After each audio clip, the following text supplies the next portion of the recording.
Hello friends, welcome back. आपके अपने YouTube channel लर्नबुक classes में आपका स्वागत है। आई होप कि आप सभी लोग अच्छे होंगे और आप लोगों की तैयारी भी अच्छी चल रही होगी। तो जैसा कि आप लोगों को बताया गया था कि इस चैनल के माध्यम से रीट, यूपी टेट और सुपर टेट की क्लासेज स्टार्ट होगी। सो आज से क्लासेज हम लोग स्टार्ट कर रहे हैं। आज पहली क्लास होगी और जिसमें हम बाल मनोविज्ञान CDP से पढ़ेंगे। ठीक है, तो CDP में जो आज का पहला चैप्टर होगा वो विकास की अवधारणा से रिलेटेड क्वेश्चन होंगे। ठीक है, तो हम लोग डीपली पढ़ेंगे, कंटेंट पढ़ेंगे इस क्लास के माध्यम से। ठीक है, तो आइए स्टार्ट किया जाए।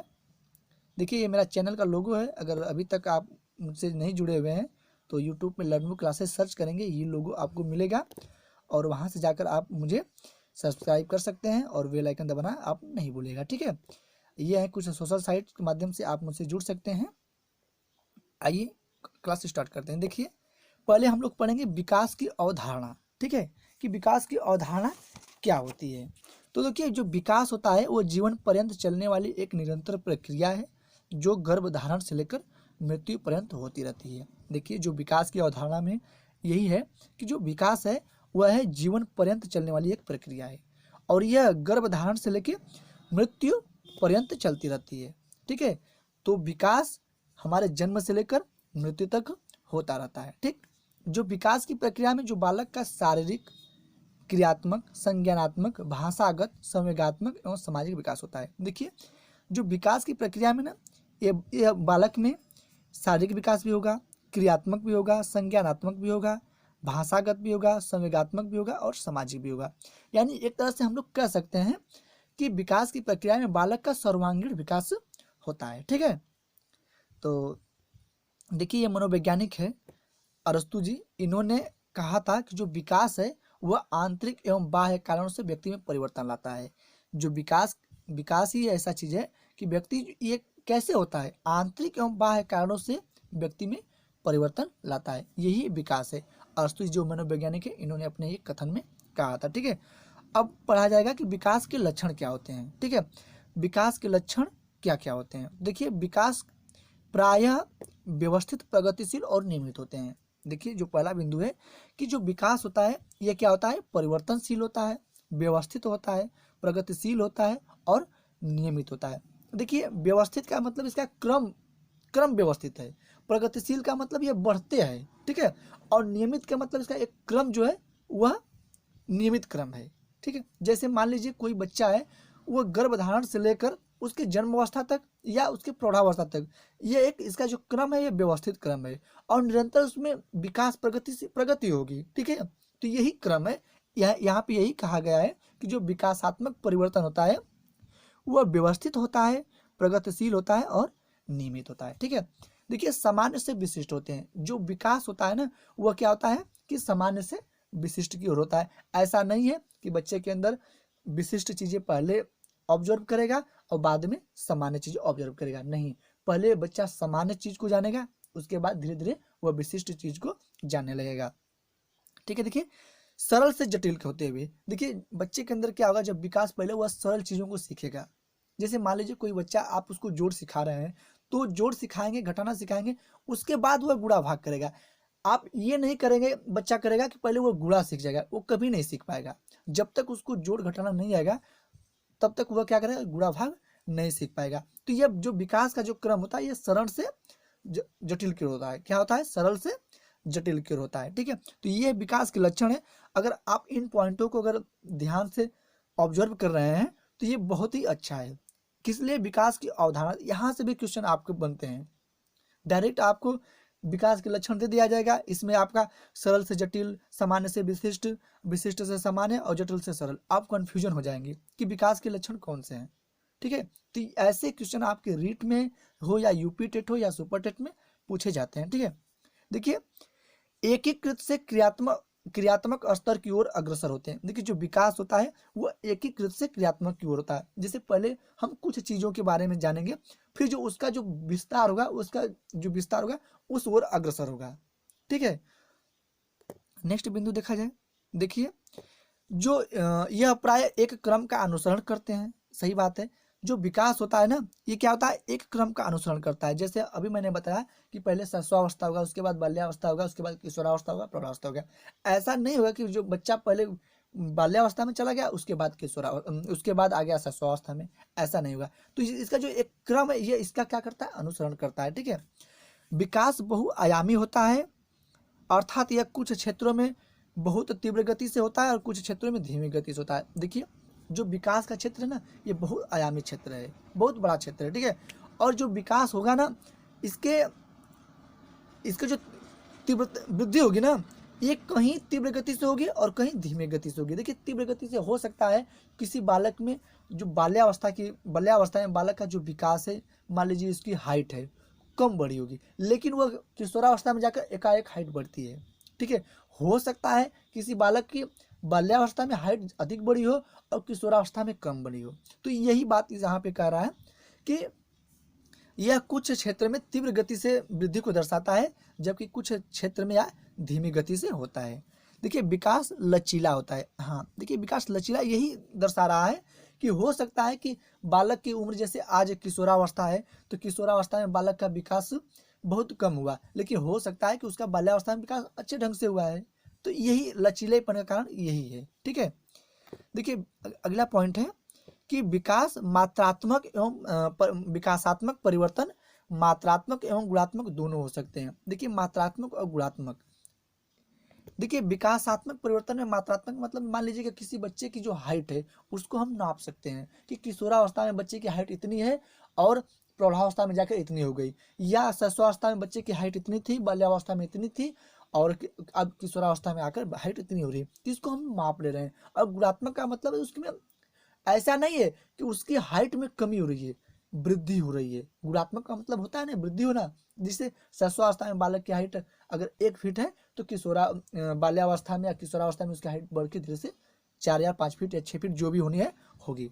तो ये क्या हो रहा है, उसके हाइट में वृद्धि हो रही है। तो ये मात्रात्मक भी होते हैं और गुणात्मक भी होते हैं। ठीक है, नेक्स्ट पॉइंट है कि किशोरावस्था के दौरान शरीर के साथ साथ संवेगात्मक, सामाजिक और संज्ञानात्मक क्रियात्मक में भी तेजी से परिवर्तन दिखाई देते हैं। देखिए जो किशोरावस्था के दौरान जो शरीर में संवेगात्मक विकास, संवेगात्मक, सामाजिक, संज्ञानात्मक, क्रियात्मक, देखिए जो किशोरावस्था होती है ना, इसमें देखा गया है कि जो बालक में विकास होता है इसके संवेगात्मक में, सामाजिक में, संज्ञानात्मक और क्रियात्मक में बहुत तीव्र गति से विकास होता है किशोरावस्था में। ठीक है, शैशवावस्था बाल्यावस्था की अपेक्षा किशोरावस्था में इन सब का विकास जो होता है वह तीव्र गति से होता है। देखिए कुछ बच्चे अपने आयु की तुलना में अत्यधिक पूर्व चेतन हो सकते हैं, जबकि कुछ बच्चों में विकास की गति बहुत धीमी होती है। देखिए सही बात है, कुछ बच्चे ऐसे होते हैं कि जिनमें जो विकास होता है ना, देखिए पूर्व चेतन का मतलब क्या होता है, देखिए पूर्व चेतन का मतलब समझ लीजिए कल्पना करने की शक्ति, चिंतन करने की शक्ति, ठीक है, स्मरण करने की शक्ति। हो सकता है किसी बालक की कोई बालक है वो बाल्यावस्था के पूर्व बहुत से चिंतन, कल्पनाशीलता, वो चिंतनशीलता उसके अंदर विकसित हो चुकी है। और कुछ बालक ऐसे होंगे कि वह किशोरावस्था के प्रारंभ में उस स्तर तक चिंतन, कल्पना करने की शक्ति या स्मरण करने की शक्ति का विकास होगा। तो ये पूर्व चेतन, ये चेतना से संबंधित है। और कुछ बच्चों में जो विकास धीमी गति से, यही कारण है। हो सकता है कोई बालक, मान लीजिए कोई बालक है उसका बाल्यावस्था में विकास कम हुआ हो, लेकिन हो सकता है उसका किशोरावस्था में तीव्र गति से हुआ हो। मान लीजिए कोई बालक किशोरावस्था में उसका तीव्र गति से हो रहा है, तो हो सकता है कि बाल्यावस्था में उसका जो विकास है वह मंद गति से हुआ होगा। ठीक है, तो ये विकास के लक्षण है कि विकास तीव्र गति से भी हो सकता है और धीमी गति से भी हो सकता है। ठीक है, अब हम लोग नेक्स्ट टॉपिक देखेंगे, विकास के आयाम। विकास के आयाम कौन कौन से हैं? ठीक है, देखिए शारीरिक विकास, मानसिक विकास, सामूहिक विकास, क्रियात्मक विकास, भाषाई विकास, सामाजिक विकास। एक एक पॉइंट पे हम लोग विस्तार से देख रहे हैं। ठीक है, देखिए शारीरिक विकास, शारीरिक विकास में क्या क्या होता है। देखिए शारीरिक विकास में होगा कि आपके शारीरिक विकास से संबंधित, मान लीजिए आपकी ऊंचाई में वृद्धि हुई है, ठीक है, आपके ऊंचाई में वृद्धि, और ये जो वृद्धि होती है ना, ये आंतरिक भी होती है और बाह्य भी होती है। देखिए आंतरिक का मतलब जो विकास होगा तो आपके अंदर जो किडनी है, फेफड़े हैं, हृदय है, जो भी है उनका भी विकास होगा, लेकिन हम उनको देख नहीं पाएंगे। और बाह्य जो विकास होगा, जैसे हमारी हाइट का बढ़ना, हमारी भुजाओं का बढ़ना, ठीक है, तो ये बाह्य विकास है जिनको हम लोग देख सकते हैं। देखिए विकास के कारण क्या करता है कि बच्चे जो अपनी क्षमता को पूर्ण कर लेते हैं, विकास के कारण जो बच्चे होते हैं वो अपने क्षमता को पूर्ण कर लेते हैं, वो आत्मनिर्भर हो सकते हैं। देखिए मान लीजिए छोटा बच्चा है, किसी वस्तु को उसको लाने के लिए कहा जाएगा तो वो नहीं ला पाएगा, क्यों? लेकिन जैसे जैसे उसका विकास होगा, उसके हाथ पाँव बड़े होंगे, तो उन चीज़ों को उठा कर लाने में वो सक्षम हो जाएगा, तो वह दूसरों पर निर्भर नहीं रहेगा। मान लीजिए सपोज दैट कोई बालक, अगर कोई बच्चा है वो अपना बैग नहीं उठा पा रहा है, लेकिन जैसे जैसे उसकी उम्र बढ़ती जाएगी, उसका विकास होता जाएगा, तो वह बैग अपने आप उठाने में सक्षम हो जाएगा। ठीक है, तो ये हुआ शारीरिक विकास से रिलेटेड। ठीक, आई होप कि आप लोग समझ गए होंगे कि शारीरिक विकास में आप लोग एक मोटी मोटा समझ लीजिए कि शारीरिक विकास से संबंधित होता है। ठीक है, आइए नेक्स्ट पॉइंट में देखते हैं, ये मानसिक विकास। देखिए मानसिक विकास का मतलब मानसिक विकास का मतलब उसके संज्ञानात्मक विकास से, बच्चे के जो संज्ञानात्मक विकास है, मान लीजिए कल्पना करना, बच्चा कल्पना करने में उसका कल्पना करने की जो चिंतन शक्ति है उसमें विकास हो रहा है, निरीक्षण करने में, अवलोकन करने में, बुद्धि तर्क करने में, या समस्या को समाधान करने में, या निर्णय लेने में, तो ये किससे रिलेटेड है? ये मानसिक विकास से रिलेटेड है। मान लीजिए कोई बच्चा है, उसके विकास को जो उसका जो शैशवावस्था में वह चिंतन करने की उसकी जो व्यवस्था है, वह चीज किशोरावस्था में अत्यधिक होगी, तो क्या हो रहा है? ये उसके मानसिक विकास में परिवर्तन हो रहा है, उसका मानसिक विकास हो रहा है। हो सकता है कि बच्चे जो किशोरावस्था शैशवावस्था में है वो चिंतन करना नहीं जानता, ठीक है, वो चिंतन नहीं कर पा रहा है, स्मरण नहीं कर पा रहा है, किसी चीज़ों में वो निर्णय नहीं ले पा रहा है, वो अपनी समस्याओं को समाधान नहीं कर पा रहा है। लेकिन जैसे जैसे उसकी आयु बढ़ेगी, उसमें विकास होगा, तो वह उन चीज़ों को निर्णय लेने में सक्षम होगा। ठीक है, वह उन चीज़ों में निर्णय लेने में सक्षम होगा, कल्पना करने में होगा, और वह अपनी समस्या का समाधान करने में भी सक्षम होगा। ठीक है, तो ये हुआ मानसिक विकास से संबंध। अब देखते हैं सामूहिक विकास। देखिए सामूहिक विकास क्या होता है? संवेग से। जब बच्चा छोटा होता है तो उसमें भय क्रोध उत्पन्न होता है, लेकिन जैसे जैसे वह धीरे धीरे बढ़ता है तो उसमें विकास होता है सामूहिक विकास का, तो वह भय उसका खत्म हो सकता है, होता रहता है। ठीक है, जैसे छोटा बच्चा को अगर आप डराएंगे तो वो नहीं डर पाएगा। ठीक है, तो ये सामूहिक विकास है। ठीक है, उनके संवेगों में विकास हो रहा है। जैसे बच्चा छोटा है, वो भय, उसमें भय उत्पन्न है, वो डर जा रहा है, लेकिन जैसे जैसे वो बड़ा होगा उसमें विकास होगा तो वह नहीं डरेगा, तो ये सामूहिक विकास होते हैं। ठीक है, अब देखेंगे हम लोग क्रियात्मक विकास। देखिए क्रियात्मक विकास में क्या होगा कि बच्चे के अंदर, व्यक्ति के अंदर कार्य करने में वृद्धि होती है, उनके शक्तियों में, उनके क्षमताओं में, ठीक है, विकास होता है। मान लीजिए कोई बच्चा है, कोई कार्य करने में, जैसे चलना, बैठना, क्या हो रहा है? ये विकास हो रहा है, एक क्रियात्मक विकास है। जैसे कोई छोटा बच्चा है, वह चल नहीं पा रहा है, शैशवावस्था में वो अपने घुटनों के बल चला, लेकिन जब विकास होगा ना तो वो अपने पैरों पर चलने लगेगा, तो ये क्रियात्मक विकास है। ठीक है, ये इसमें शारीरिक गतिविधियां भी सम्मिलित होती हैं। ठीक है, इसमें शारीरिक गतिविधियां भी सम्मिलित होती हैं, इनमें मांसपेशियां भी सम्मिलित होती हैं, तंत्रिकाएं भी सम्मिलित होती हैं। तो ये इन सभी के संयोजन से क्या हो रहा है? विकास हो रहा है। और विकास, क्रियात्मक विकास के कारण ही छोटा बच्चा पहले घुटनों के बल चलता है और फिर अपने पैरों के बल चलने लगता है, तो ये क्रियात्मक विकास है। ठीक है, नेक्स्ट देखेंगे भाषाई विकास। देखिए भाषाई विकास में भाषा से विकास संबंधित विकास। ठीक है, जैसे शैशवावस्था में बच्चा है तो वह कुछ शब्दों का उच्चारण कर पा रहा है, लेकिन जैसे जैसे विकास होगा बाल्यावस्था में कुछ और अधिक शब्दों का उच्चारण करने में सक्षम होगा, जैसे किशोरावस्था में जाएगा तो उससे अधिक शब्दों का उच्चारण करने में वो सक्षम होगा। तो ये क्या हो रहा है कि यह उसके भाषा विकास में परिवर्तन हो रहा है, उसमें भाषा में विकास हो रहा है। हो सकता है जो बच्चा बाल्यावस्था में अपने भावों विचारों को प्रकट करने में संकोच कर रहा है, ठीक है, वह अच्छे ढंग से प्रस्तुत नहीं कर पा रहा है, लेकिन वही बच्चा किशोरावस्था में अपने भावों और विचारों को अच्छे ढंग से दूसरे के सामने प्रस्तुत कर दे रहा है। तो ये क्या हो रहा है कि यह भाषाई विकास हुआ है बच्चे में। ठीक है, और अब लास्ट पॉइंट है सामाजिक विकास। देखिए सामाजिक विकास का मतलब होता है कि समाज में रहकर विकास, बच्चे के अंदर चरित्र में विकास, व्यवहार में विकास, ये क्या है? ये सामाजिक विकास है। ठीक है, सामाजिक विकास एक ऐसा है कि बच्चे में ये समाज में जाकर ही यह विकास होता है। देखिए जैसे घर में है बच्चा, तो उसमें सामाजिक विकास हो रहा है, और बाहर जाएगा तो वहाँ पे सामाजिक विकास हो रहा है।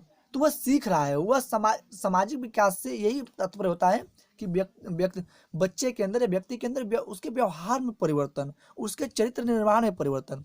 और देखिए एक इंपॉर्टेंट टॉपिक मैं पॉइंट बता रहा हूँ कि जो सामाजिक विकास का जो प्रथम केंद्र होता है ना, वह परिवार होता है।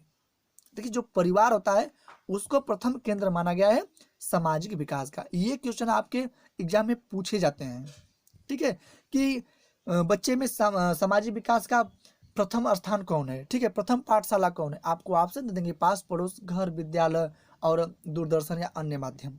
तो आपको वहाँ पे लगाना होगा कि जो सामाजिक विकास का जो प्रथम पाठशाला है वह क्या है, वह परिवार है। देखिए सामाजिक विकास के कारण ही क्या होता है, बच्चे में मेल जोल की भावना उत्पन्न होती है, उसके बाद सहयोग की भावना उत्पन्न होती है, ठीक है, और रीति रिवाजों के हिसाब से कि उनमें अनुकूलन होते हैं, ठीक है। तो ये चीज़ें होती हैं सामाजिक विकास की। तो सामाजिक विकास भी बहुत मायने रखता है। तो ये थे विकास के कुछ लक्षण। तो बस आज के टॉपिक में बस हम लोग इतना ही पढ़ेंगे। अगले टॉपिक नेक्स्ट वीडियो में हम लोग पढ़ेंगे।